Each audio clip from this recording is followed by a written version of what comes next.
Hello, everybody. We're going to go ahead and get into this live. I hope you guys are feeling well. I hope you guys are feeling blessed tonight. Sorry to keep you guys up a little late. I know it's 8:30. I usually go live at 7:30.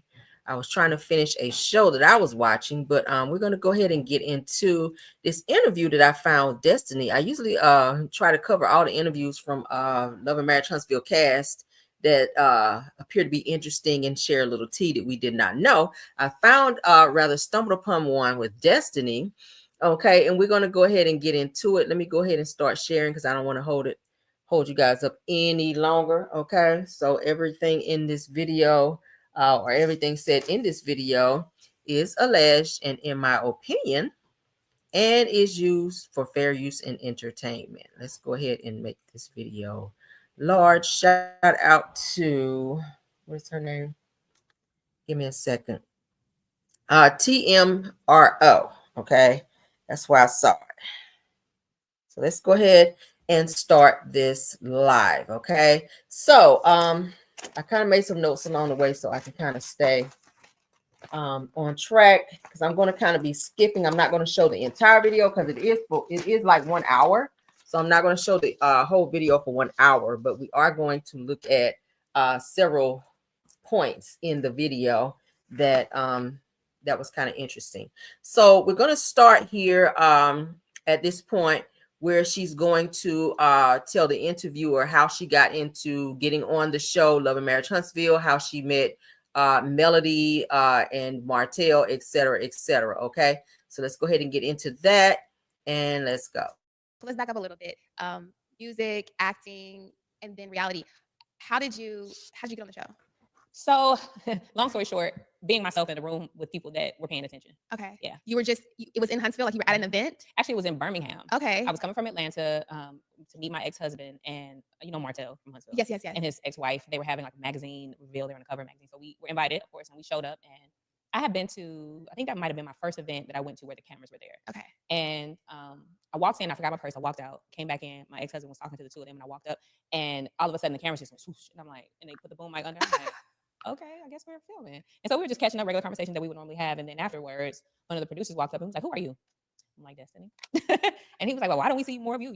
Where y'all at?" I said, "Well, I live in Atlanta, but I wasn't living in Huntsville." Okay. But he's like, "Y'all need to," and then my ex-husband walked up and he's like, "Oh, y'all married?" Because I had my engagement ring on. I said, "Not yet." And he was like, "Oh, well, y'all need to come around more." And I'm like, "All right, cool." And we go to dinner that night after the event at Papado's in Birmingham. Okay. And so it's us and another couple, and then the lady shows up. And I don't know who she is, but I'm having my wine, and I'm, Is it a producer for the show? Yes. Okay. No clue. I'm drinking my wine, talking smack, and doing what I do. And her and I just vibe. And then afterwards, it was kind of like, "Hey, that was such and such from the show." I mean, one of the CEOs of Kingdom Reign. Okay. And they want to see more of you. And so it's interesting because I had paid for a consultation with Carlos King when he had started out with his first, company. Yeah. And I wanted him to film my wedding at West Point. Oh, wow. And so we had to call with him after the fact. And he was like, "Well, our company really doesn't do that." And I'm like, "Oh, well." He's like, "We're really looking for like show ideas." And I said, "Oh, okay. Well, maybe you'll find a show if you film us. You'll find some characters." Yeah. And he was like, "But I know you. I've heard about you." And he was like, "Yeah, my COO told me about you." I'm Okay. like, "Oh, okay. And we want to see y'all." I'm like, he's like, "You'll be getting a call soon." And so that's kind of how it happened. Oh, and we got a wow. call to come to and do a scene. So that's how it starts. It just starts with like the one scene, and then they build a character or a story. Well, I guess it started with the one scene, and a lot of people don't know. I kind of wasn't really vocal in that scene because I had just had a miscarriage 2 days prior, and so I drove in from Nashville, still sick, hemorrhaging, all that, and I just didn't have the energy. But I didn't want to say I'm not gonna do it, Yeah. And so they kind of thought I was like, okay, she don't have no energy, she's kind of like blah. And then Why did you say that you did not? Why did you still do it, knowing how? Because that's just the hustler in me. Okay. I gotta keep on pushing. Like, Yeah. I can't sit at home and cry about this. Like, it's already done. So Yeah.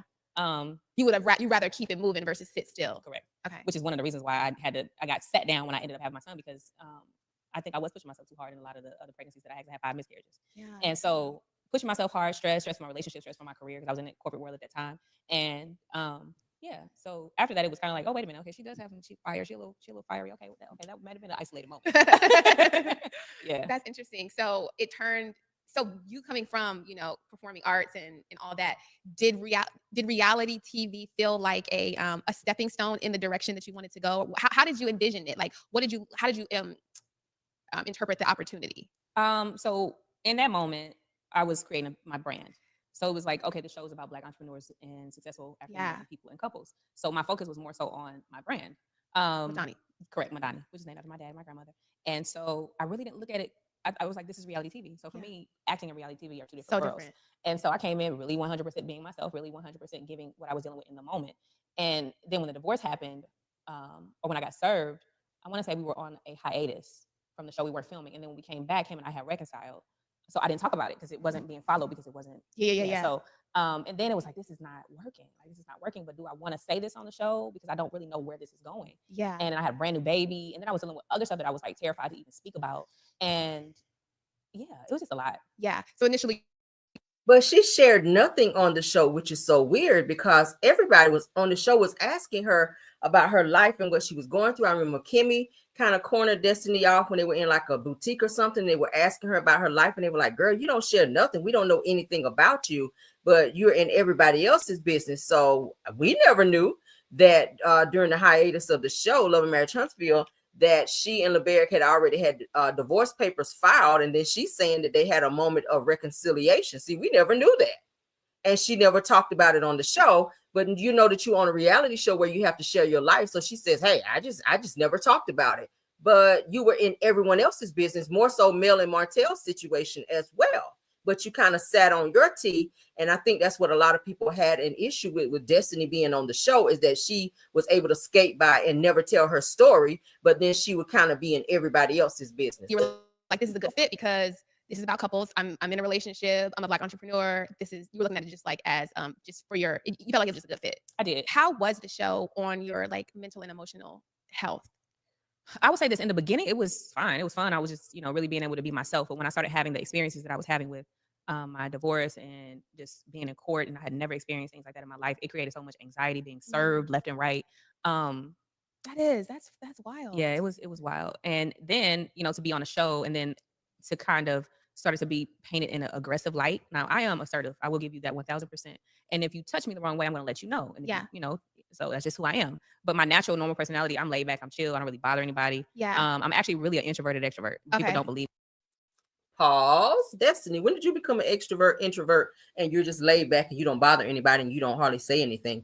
Girl, you are always the loudest in the room and stay trying to be fighting somebody. We've seen that many times on the show. You at Galentine picked up a chair and tried to hit Stormy. You ran up on Sunny trying to fight. You jumped in Melody's face when when you guys were on vacation. Like, what the hell, girl? Like, it's many, many, many instances where you were very aggressive. Okay. I'm so extroverted when I'm around people, but I really am. Like, I can sit at home all day and not do anything. But it started to affect my mental when I was dealing with all of that and I wasn't able to speak about it because legally I signed an agreement with my ex-husband to not speak about it. Or speak about him per se. Yeah. And then to be dealing with the fallout of a friendship at the same time that wasn't even a real thing. Okay. Yeah. And so it played on my mental because I'm a real person. And I'm like, what the hell is this? You know? What's it? If you signed a agreement that you would not speak on LeBerick, you've done many interviews about him since then. So why is it surprising when he keeps taking you to court to sue you after you signed an agreement not to speak on him? You've done that. With the what was it, something podcast where we shared it on here, where she was talking about LeBerick. She talked about him a lot, but she's talked about him in many, many different interviews. And you knew you had a whole contract that you signed saying that you would not speak on him at all. So it's not surprising, girl, he keep taking your ass to court. And then you're in an interview saying that you're surprised that he keeps taking you to court. Weird. Was it a production thing where I wouldn't say it was a production thing. I would say that it was a cast producing a situation to benefit their storyline. That's my belief. And people can say whatever the hell they want to say about it, but that's what I believe because, it wasn't really necessary. Yeah.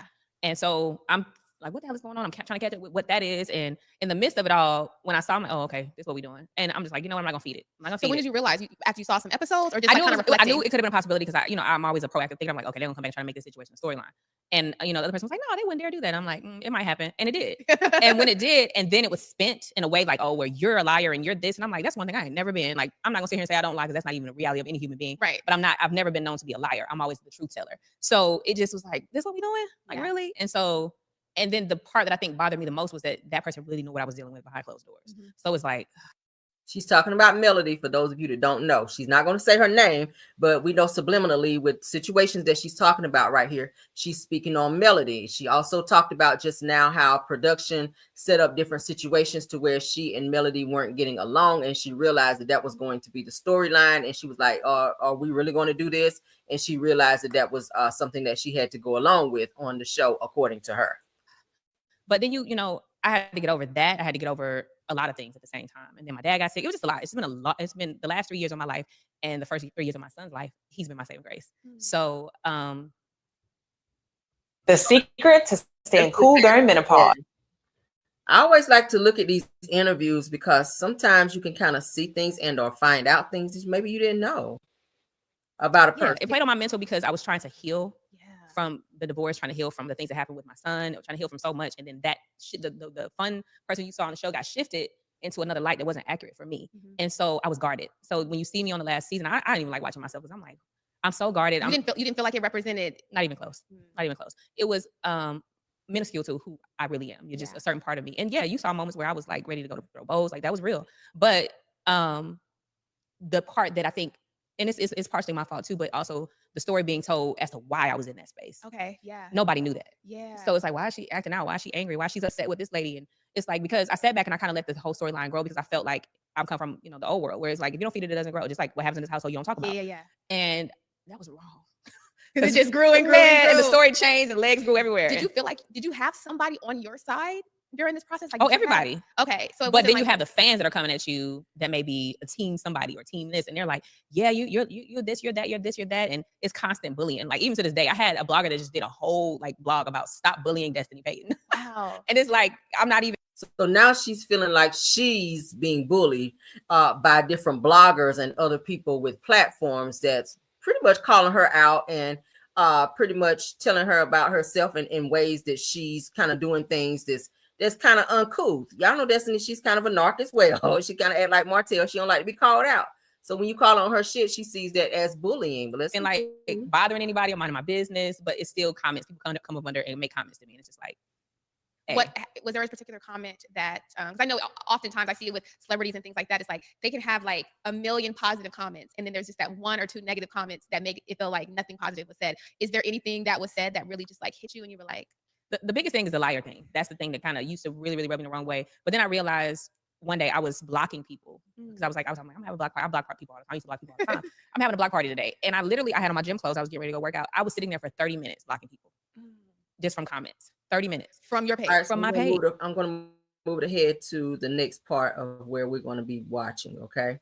So I told you guys we're not going to watch the entire video. We're just going to watch some points. All right, let's take it. Let's start here. Okay. Yeah. And tell your story? No. And so you're going to do that at some point? I am. Okay. You're just going to wait for like the dust to settle and... The dust is settling, but I feel like one of the things I never wanted to do, even when I did speak about my divorces, I didn't want to speak in a place of anger, resentment, or I didn't want it to not have some healing aspects to it for someone else. Yeah. And so for me, in my bitterness, it wasn't time to speak. In my brokenness, it wasn't time to speak. Yeah. I can still move through my pain because the pain is not completely gone, but my pain has purpose now. And that means something to me. Yeah.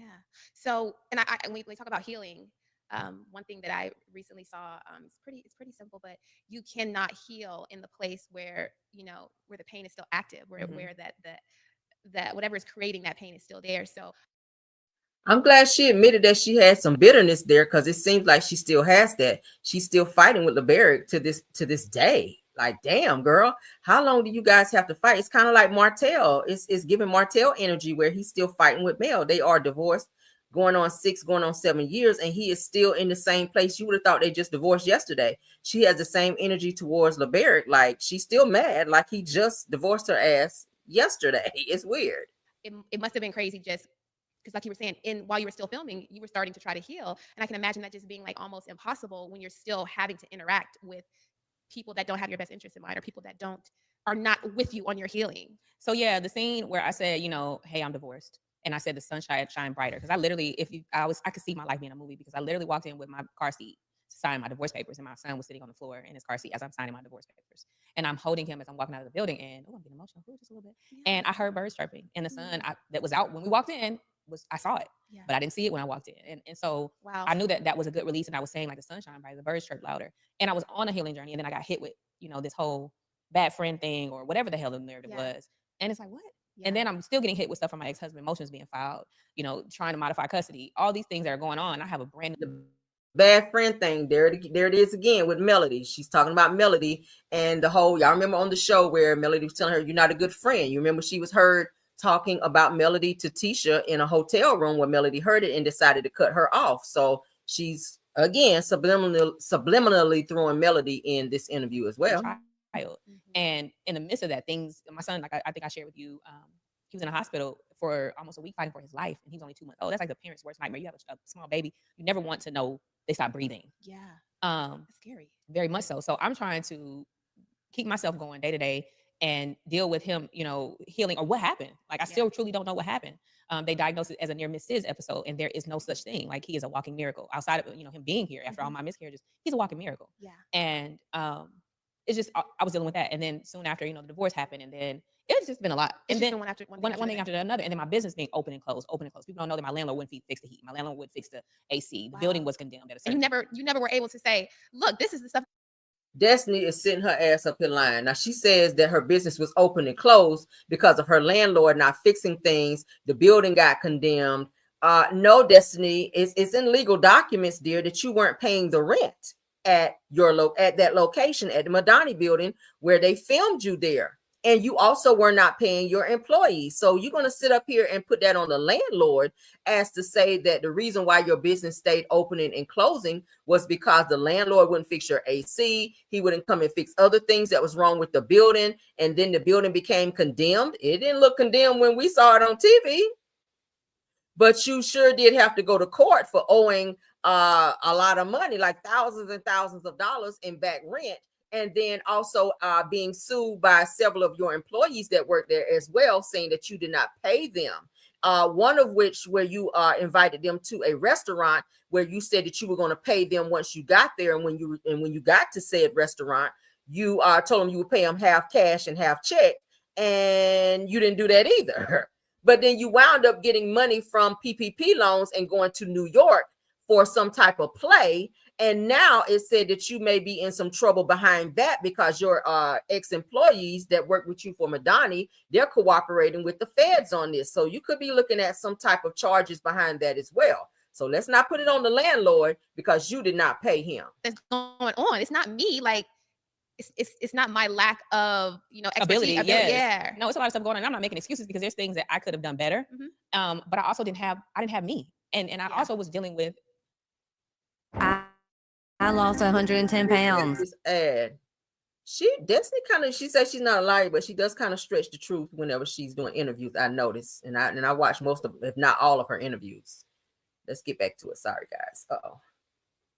3 months postpartum, or making those type of decisions because I just now feel like myself again, and I didn't understand women saying, "Oh, you get yourself back, and your body gets back in line after 2 years or more, and then you get your mind." I'm like, whatever.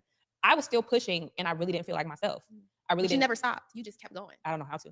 And what I realized is that when the enemy realizes they can't stop you, they distract you.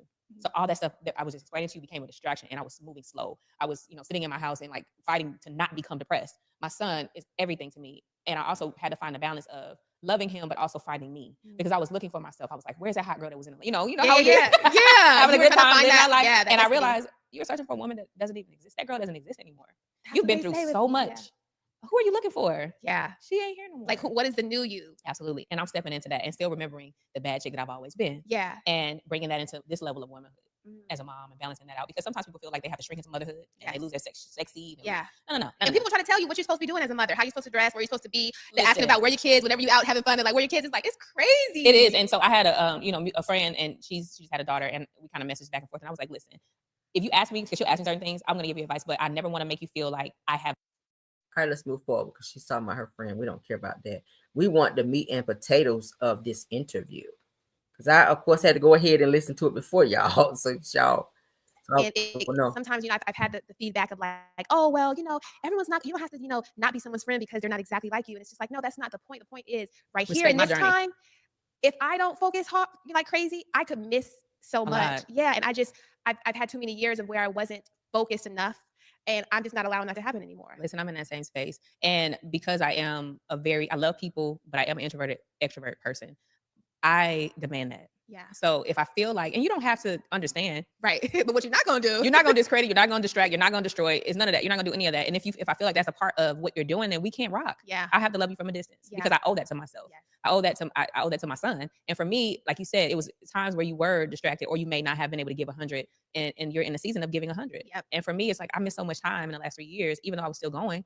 but I know me. I know the level of performance that I have in me. Yeah. And I missed a lot of that because I was dealing with so much. And I also appreciate people that would smack me and say, stop focusing on that stuff. Like, you know, you have a lot going on. Like my therapist said, you should have lost your mind. Like you literally, for you to still have your right mind is nothing but God. Yeah. And I say that all the time. Like my hashtag is but God, because people are like, how did you deal with that? How'd you come? I'm like, if I tried to conceptualize what I was going through, I probably will lose it. Yeah. But that was nothing but God covering me through that process and making me stronger for this next phase and level in my life. And also giving me the gift to be able to share and help somebody else heal. That's so important because there's so much false narratives around people's success, people's recovery, their healing. It's like such a trend. It's a popcorn thing. It's like, no, they didn't get there overnight. No, I need the details. Like, stop making it like seem how like you what went was to the yoga. snot cry like? Because I know you had a couple snot cries. Like, what was that really like? What was that thing about? Because even for me, for self-worth, it's like, you know, someone who didn't have a bunch of struggles.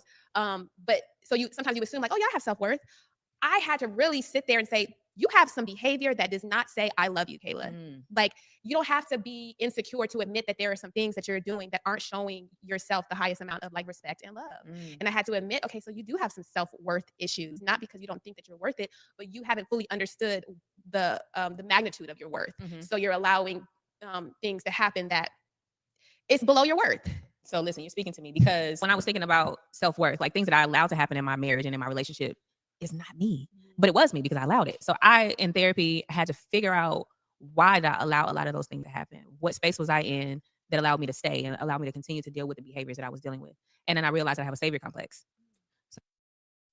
What about behaviors of you taking pictures of your son and sending them to someone that you were dating or that you used to date? That was something that caused some tension in your marriage, but you got to take responsibility for reasons why your marriage went in the direction that it did and why certain arguments came about. Because if your husband or ex-husband now find out that you're sending a picture of his child to a man that you used to date, as if that's his child, that's going to cause some tension in the household. That's going to cause you guys to argue. That's going to cause him to not trust you and then want to go out there and file for divorce, which is probably why he did it the way that he did. When you went to go and take your son for a walk, you were served by process servers a divorce because he was tired of your shit. He was tired of finding things. He was tired of the phone ringing in the middle of the night and asking who that is on the phone and you saying, oh, that's just my friend.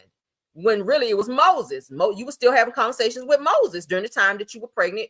Well, not pregnant, but during the time that you were married to LeBaron. So you got to take full accountability and speak on the why and not just keep saying the but God. Yeah, God does kind of come in and help you through situations. But when you keep creating said situations, then you got to take accountability for all of those things that you've done as well. So I was so busy trying to save and trying to like love through and trying to fix and heal. I was losing me. Yeah. Like that strong-willed woman, I succumbed to things because I was trying to fix. And it's like you're pouring into something and it's really just seeping through holes. You're pouring into a grater. Yeah. And you don't realize in a moment because you're like, I have a big heart and I realize that. And that's why I can switch so quick. So it's like, I can be like this. I can go to 1,000 and you're like, whoa, but it's because my heart is big and I'm open. And then when you do something, it's just like, hey, yeah. But so in that situation, I was losing a lot of myself because I was just pouring into it. And I realized like, why do I do that? Like, why do I have that complex to want to say? Why do I have that complex to want to fix? Because I naturally do with people. I have conversations and I love conversations with women. I love to feed and fuel anything that I've experienced or anything that I can possibly see that could help. I love to give. Yeah. And so in my relationship, I was doing the same thing. And after the fact, the things that I experienced, I'm like, I feel so blessed that more. Pardon the ads, you guys. We're getting through this. We're not going to be here too much longer, but thank you guys for joining. Please don't forget to tap the like button, okay? How the hell did I allow myself to go through that? Yeah. Like, I'm a bad chick. Like, I'm a boss. Like, all the things that you know about yourself. And it's like, but I allowed this. Yeah. You have to really like self-assess, like, wait a minute, but that actual behavior does not align with who I know God has made me to be. Yeah. But also, I have fought God so much on finding my purpose in that. And that's why I went through it. It was finding a lot of my purpose and being able to like turn that, like I said, into things that are healing for other people. Yeah. And so that is something that I definitely realized about myself is like forgiving myself. Allowing myself to forgive myself for allowing these things to happen, allowing myself to go along with things that I knew didn't align with who I was and where I wanted to go. And a lot of that was also seeing potential. And I always tell people potential in relationships is dangerous, especially when you get to a certain age. Okay. Yeah. It's dangerous for you to see potential in someone. And what I realize is because they may never see it and they may never want it. Yes. Or they may be stuck in their own curses, generational curses or own things that they can't get out, but you see greatness in this person. And so that was what my relationship was like. I saw greatness in my ex-husband and I wanted it to work. I wanted to see him be great. Yeah. And I sacrificed me. But he was great when you met him. He was working for a Fortune 500 company. He was retired military. He pretty much had his life together. You were still trying to figure your life out. And it became a very complex situation whenever there were things that was going on where you was kind of sneaking destiny. You were. I mean, because what's the chances of you being married in the very short time that you were and your husband asking for a paternity test for your child because he's unsure? So you got to take accountability for that as well. Let's process. And I you were just giving, you weren't getting poured into, you were pouring. Correct. In the moment, I didn't know that because it was like, oh, okay, we have these moments, and you're always searching for it. It's almost like a drug. You're searching for that high that you had when it was good, and then you might have a glimpse of it, and you're like, okay, it's there. Yeah. And then it gets bad again, and you're like, oh. And that's why people don't know. People are like, oh, she got married for the show. I was engaged for 2.5 years, almost 3 years. And finally it was like, okay, I see consistency. I see the work being done. I see we're going to therapy. We're doing all these things. It's time. But I realized certain people know how to work enough. Yeah. Yeah. I definitely feel like it's a womanly natured thing to nurture, to see potential, to help things grow. I mean, that's where our bodies were. Yeah, but you do that for your cheering. Exactly. I think that's where it kind of gets twisted. Yes. Because at what point, as we're going from girls to women, does anyone define what that nurturing like quality is geared towards? Because we have been told or showed that be there for your man, hold him down, lift him up and all that kind of thing. And even for me, I learned, and this was all in my 8-year-old mind, when my parents got divorced. I was 8 years old, and I went to go see my dad every weekend. And as an 8-year-old, I could tell that my dad was sad. But see, kids are more intuitive. That's why I always say, like, you have to fix it because kids feel. Because all they do didn't is take feel. it took me 20 years later to realize. All right, I'm gonna move it ahead. I told y'all we ain't gonna be here long. We're gonna hit it and quit it, y'all. All right, let's go back. People that don't want to heal, when it gets hard, they run. And so that's what was happening every time. I need to back it up just a little bit, guys. My apologies. All right, but I did more therapy when I was married and in a relationship than I did singular. Okay. Because I was like, we need therapy. We need to fix this. And so we went from, and this is so crazy. This is the thing of like knowing your worth. We went through like 5 or 6 therapists. And I'm like, okay, we just need to find somebody else that knows how to deal with this situation. And I would find somebody else. Okay, no, they don't really understand him. Like, oh, they don't really understand the dynamics. Like, we need to find somebody else. Yeah. And then I realized what happens in therapy is a lot of people that don't want to heal, when it gets hard, they run. And so that's what was happening every time. When it got real, when it got focused on what healing needed to be done within that person, it's run. Or it's blow up. Like we have blow ups at therapy. Yeah. Like unsafe ones. Damn. And then I realized after, I'm no longer in a relationship and I'm dealing with my own therapy, my life coach / therapist was like, you need to go to trauma therapy. You've experienced a lot of trauma in a short period of time.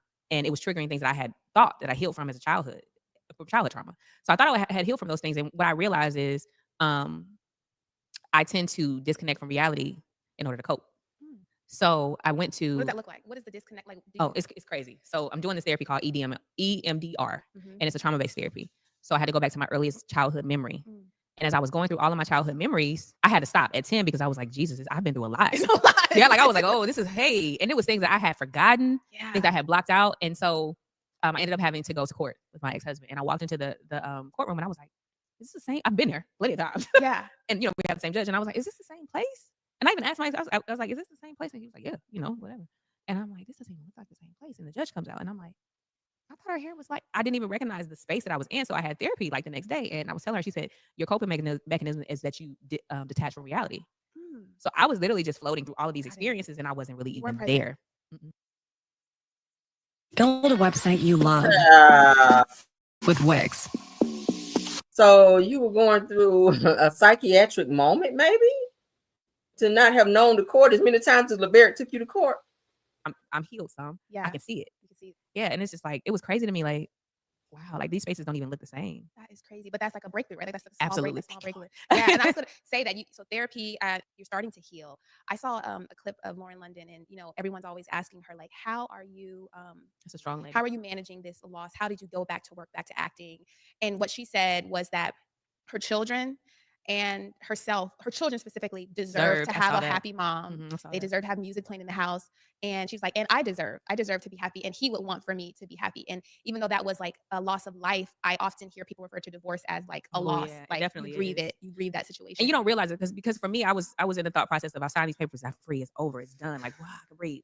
And then it still keeps going because you have a child, so you have to communicate. And he's a newborn. Yeah.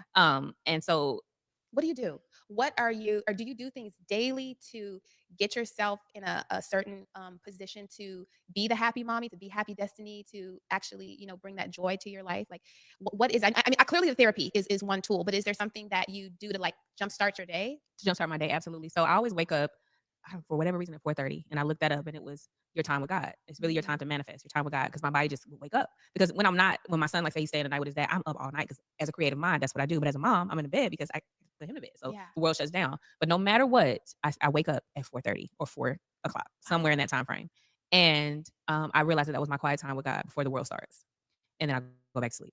But now, my therapist had been, my life coach had been like, you need to journal. And I realized that I had stopped because I love journaling. Like I'm a journal junkie.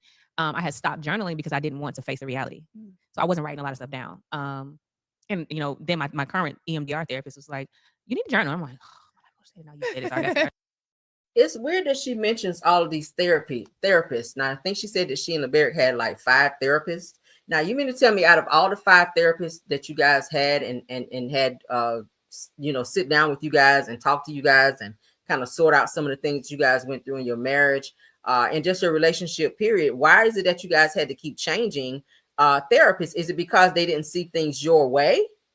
Did you want the therapist to see things your way versus calling you on the things that you needed to work on as well as him? Because I'm not saying he was perfect, but fast forward to today in terms of how things are, it's given when you go and pick your son up, everybody got to, cut their phones on record so it don't be no bullshit where the police got to be pulling up. Like where you just had a most recent court date where you didn't even allow your son to see his father for like 9 days, and he had to go through the court system, at which the judge told him to take the child with him, and you had a whole freak out moment in court.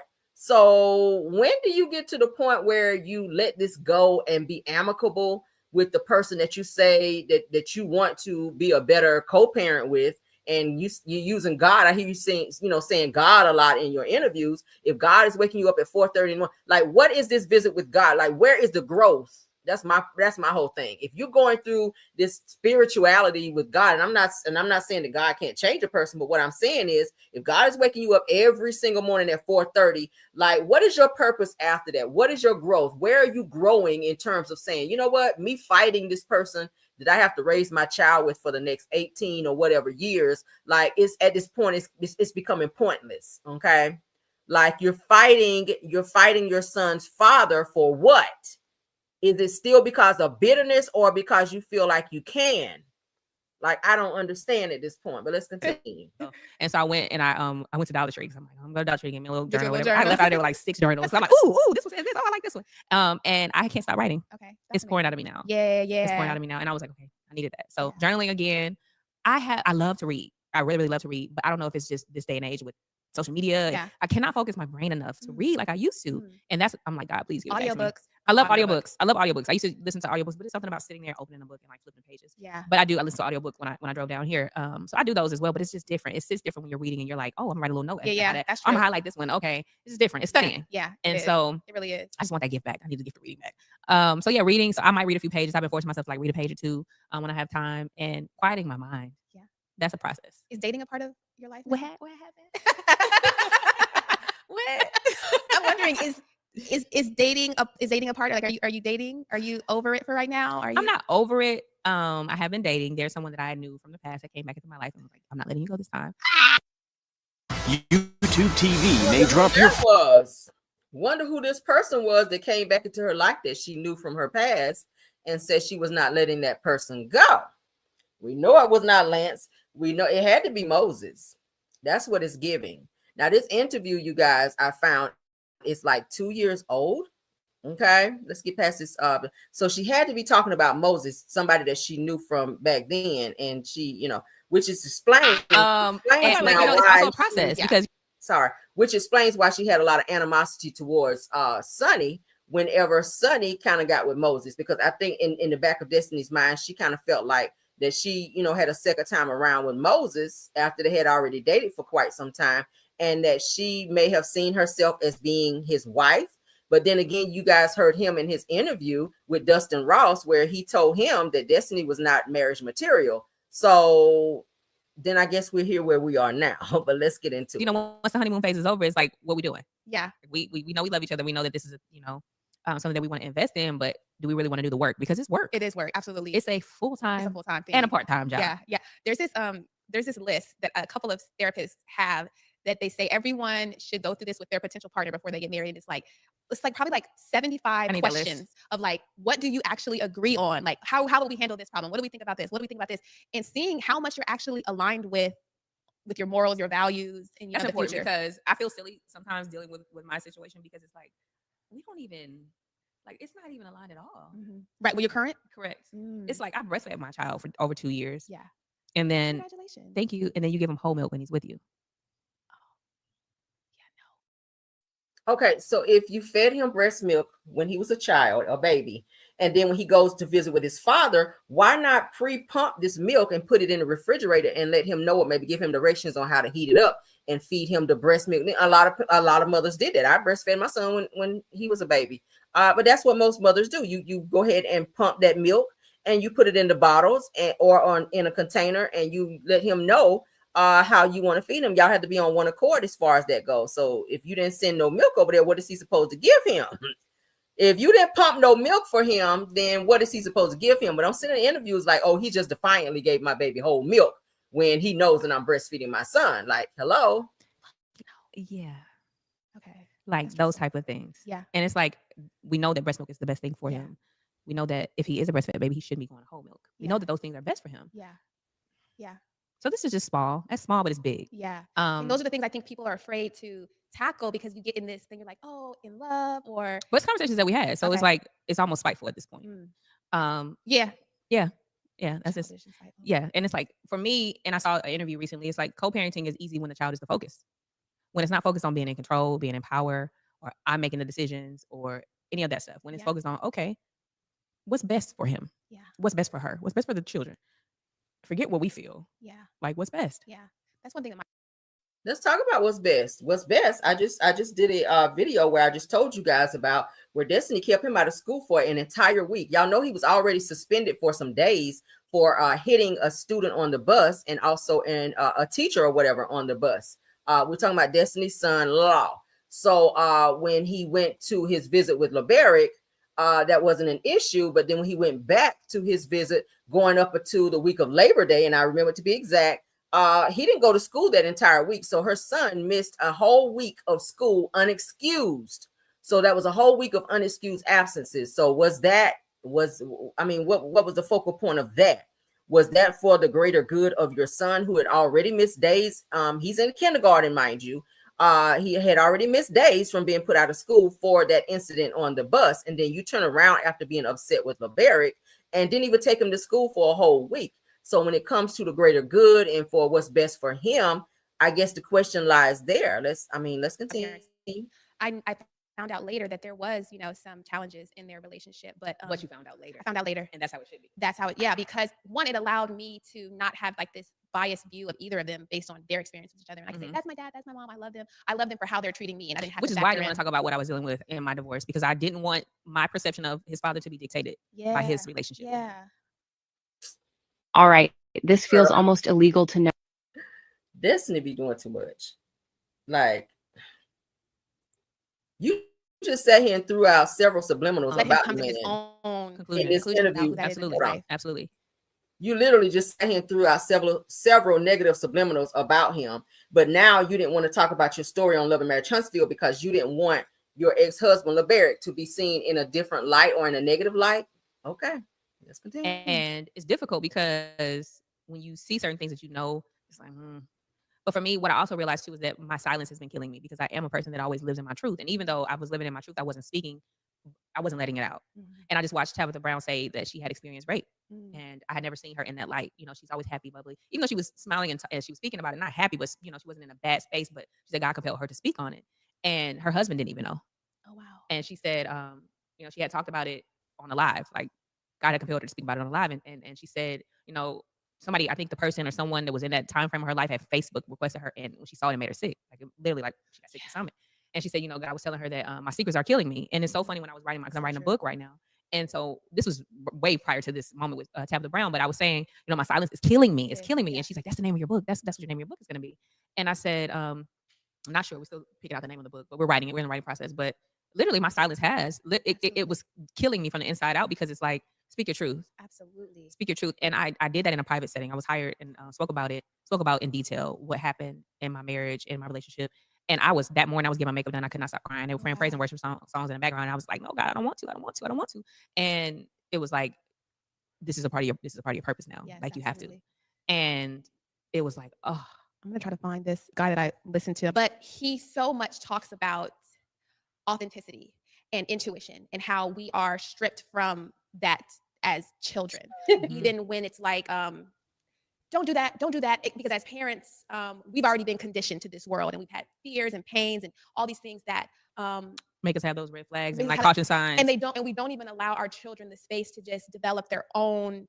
We're telling them no or stop or don't do this because we want to prepare them for what's out here, but we're not allowing them to find who they are at this early ages where everything is being, it's a serious time where they're developing who they are. And so I look at his work and I'm like, dang, it helped me to learn how to go back and find that childlike authenticity. And one of the things he talks about is, it's like a study of women who were married and in bad relationships. And the women that were in these bad relationships and didn't speak about it versus women who were in bad relationships and spoke about it, there was like a four times rate of chronic illness in the women that did not speak, that just held it all in. So when you say your silence kills you, it absolutely will. And the studies that he shows are about women who are in these roles of nurturing. Either they're nurturing their children, they are the peacemakers in the home, they are taking care of their husbands, and no one is listening to them. And there's so much more chronic illness, nervous system illnesses within women versus, I believe men. that. That's something that your therapist, if you have 5 of them, because I go to therapy too, that's something that your therapist should have told you. Whenever you hold things in like that, it will create other sicknesses within you. I mean, it really can, like high blood pressure. Sometimes you have like heart palpitations when you're holding things in where you feel like you're having a freak out moment. Okay. You can be stressed. Stress can take you out of here. So there's a lot of things that you can accumulate just by holding in things and trauma and traumatic things that you go through. So you do have to kind of talk to somebody and let those things out, whether it's a therapist, friend, pastor, friend, whoever that you can talk to get those things out, because holding it in, the longer you hold it in, it will start to tear you down, tear your system down to where you're just not yourself anymore. Let's continue. I believe that because for me, it's like that moment when God was like pushing me to speak, and I spoke about a lot of things that I had never talked about publicly. I felt free. And it's brought me to this space that I'm in now. Yeah. Just from speaking about Just it from in a private saying it. room. Yeah. And, I had so many people reaching out to me, like, I didn't know that happened. Like, this is happening to me. Like, you helped me. I'm leaving this circumstance because you said it doesn't get better. And it's just like, Yeah. So I was like, okay, God, I see you. So you want to so many great things. I want to kind of like close by asking, what is next? All right, so she just going into she's getting ready to be doing books, but yeah, I just wanted to share this interview so that you guys can see. I kind of compared it to some other things that I had seen in terms of interviews with Destiny. Some of this stuff don't align, Destiny, and I don't want to call you a liar, girl, but it sounds like you're not telling the truth in some of this stuff. But you also got to be careful, because you did sign some type of legal document saying that you would not speak on LeBaric, whether on the show or in interviews. So you're still doing interviews about him, so do not be surprised if and when you get that little tap on the door where he's probably serving you with something else, because you're not supposed to speak on him. If you guys are trying to move forward and co-parent amicably, then that's where the focus should be, and not on continuously doing interviews, tearing him down, because he don't do interviews. I'm pretty sure if he did interviews and talked about some of the things that went on in that house between the two of them, I think a lot of people will be shocked.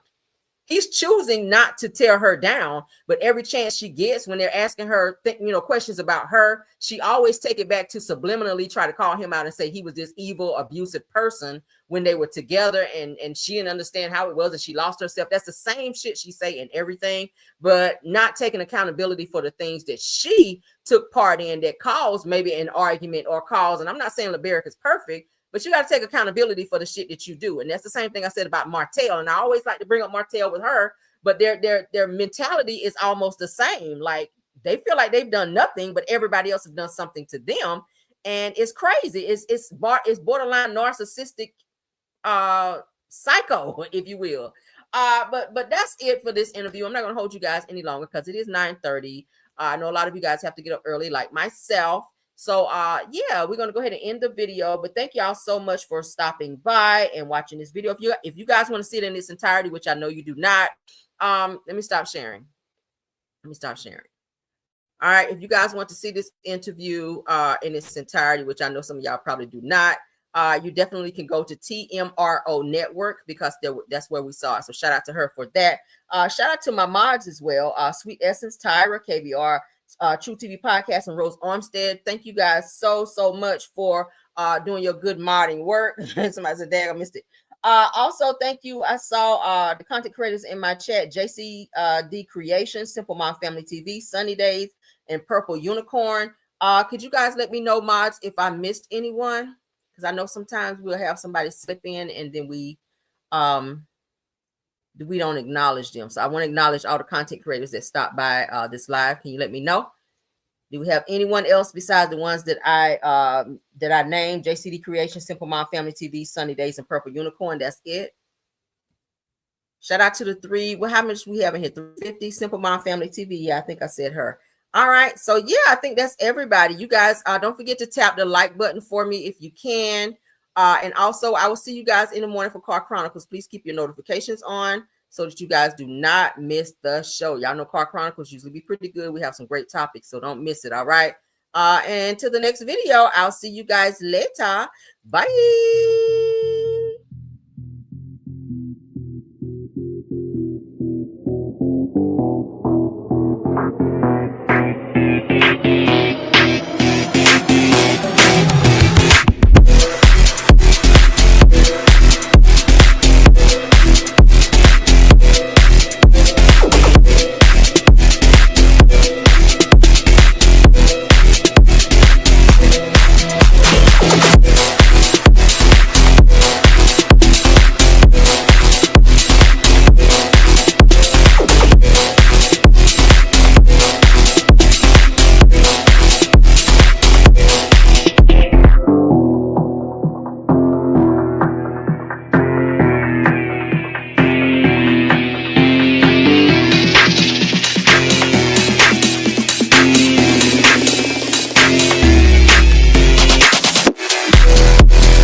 Even when you feel slow, you can still go.